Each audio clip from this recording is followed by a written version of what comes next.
ईश्वर की पवित्रता, चलो हाँ भैया चलो समझ गए, ईश्वर पवित्र है, समझ गए बराबर। उसकी पवित्रताई से क्या फायदा होता है, सामर्थ्य क्या है, उसके सामर्थ्य से क्या फायदा है? ईश्वर पवित्र है तो वो हमको भी पवित्र बनाएगा, पहली बात।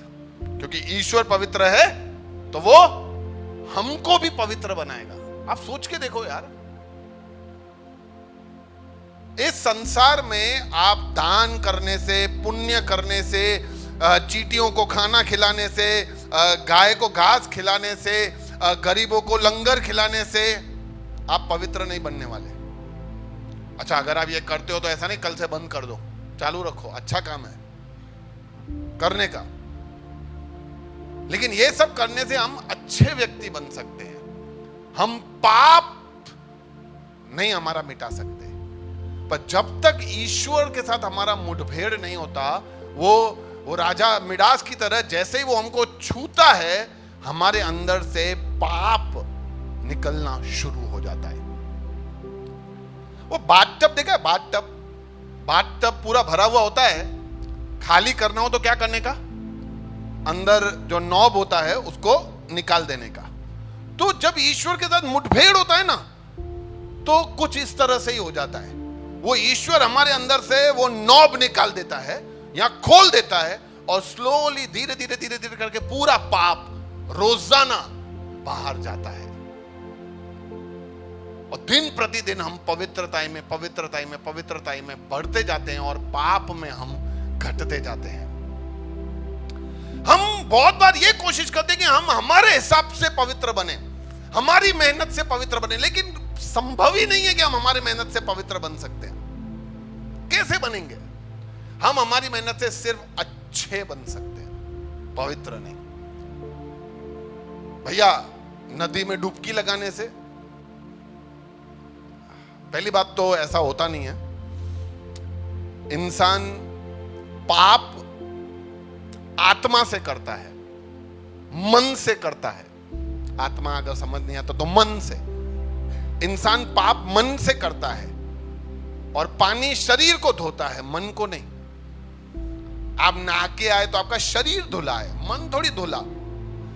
मन को धोने वाला सिर्फ प्रभु है, ईश्वर है, जो हमारे मन को धोता है। और क्योंकि वो हमारे मन को धोता है तो हमें वो पवित्र बनाता है। जब हम धर्म का अनुसरण करते हैं ना, कोई भी धर्म, हिंदू, मुसलमान, सिख, क्रिश्चियन, जैन, कोई भी धर्म अगर हम उसका अनुसरण करते हैं ना, तो हमारे अंदर हमेशा बदलाव बाहर से आएगा। हमारे कपड़े बदलेंगे, हमारे बोलने का तरीका बदल जाएगा, शायद हमारा हेयर स्टाइल बदल जावे, हमारा पहरावा बदल जावे, हमारे किताब बदल जावे, हमारा ग्रीटिंग करने का तरीका बदल जावे। अभी जैसे हम प्रेज द लॉर्ड बोलते हैं, फिर और कुछ बोलने लगोगे, खाली यही बदलेगा, सब चीजें जो है बाहर से बदलेगी। लेकिन जब हम ईश्वर का अनुसरण करेंगे तो सब अंदर बदल जाएगा। तुम्हारा चाल चलन, तुम्हारा चरित्र, तुम्हारा सोच, तुम्हारे विचार, तुम्हारे भावनाएं, ये सब बदल जाएगा। और ये सब होता है जब हम ईश्वर के साथ कनेक्शन में आते हैं। अरे जिंदगी निकल गया लोगों का,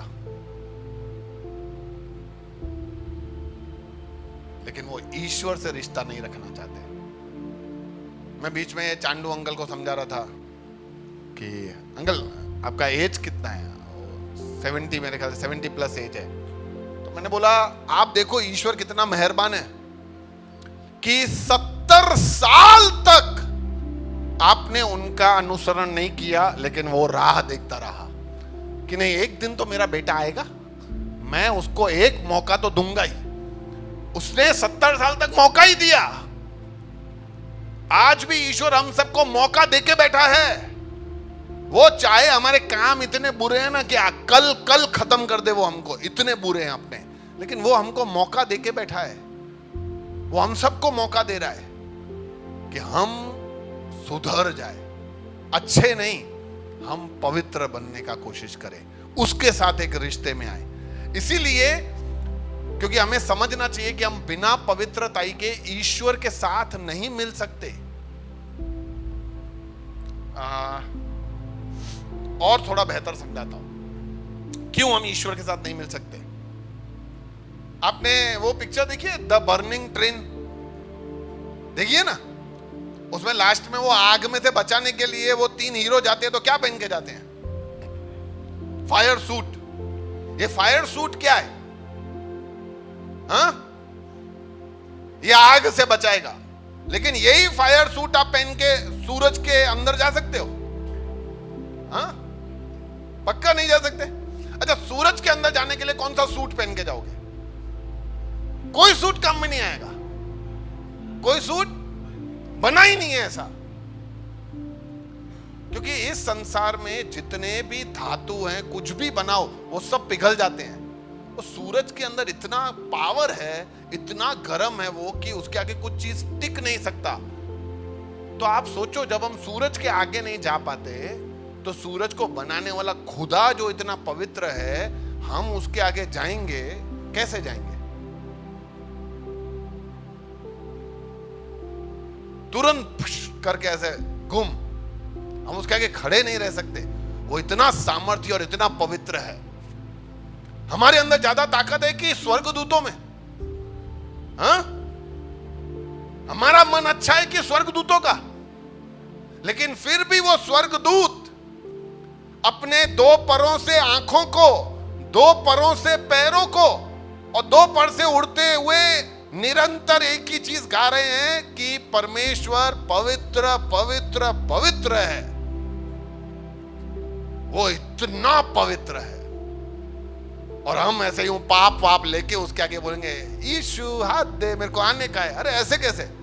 तुरंत जल जाएंगे ईश्वर के आगे।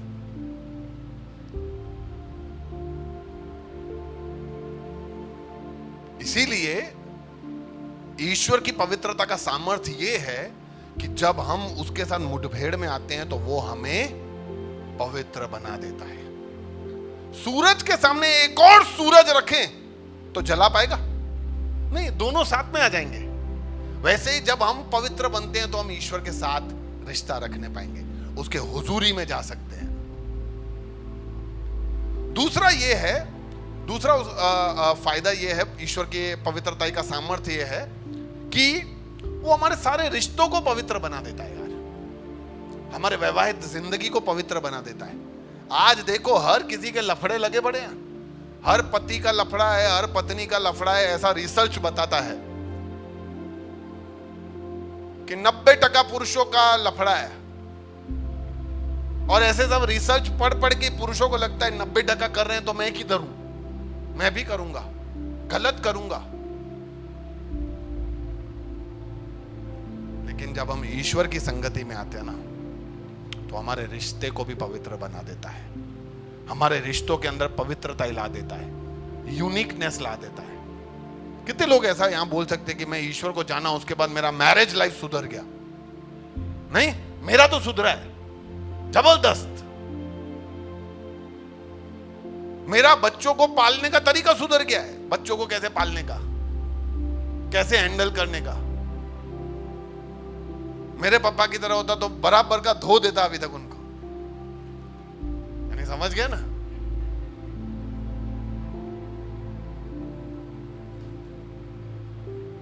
पर ये प्रभु के पवित्रता का सामर्थ्य है कि वो हमारे रिश्तों को भी पवित्र बना देता है।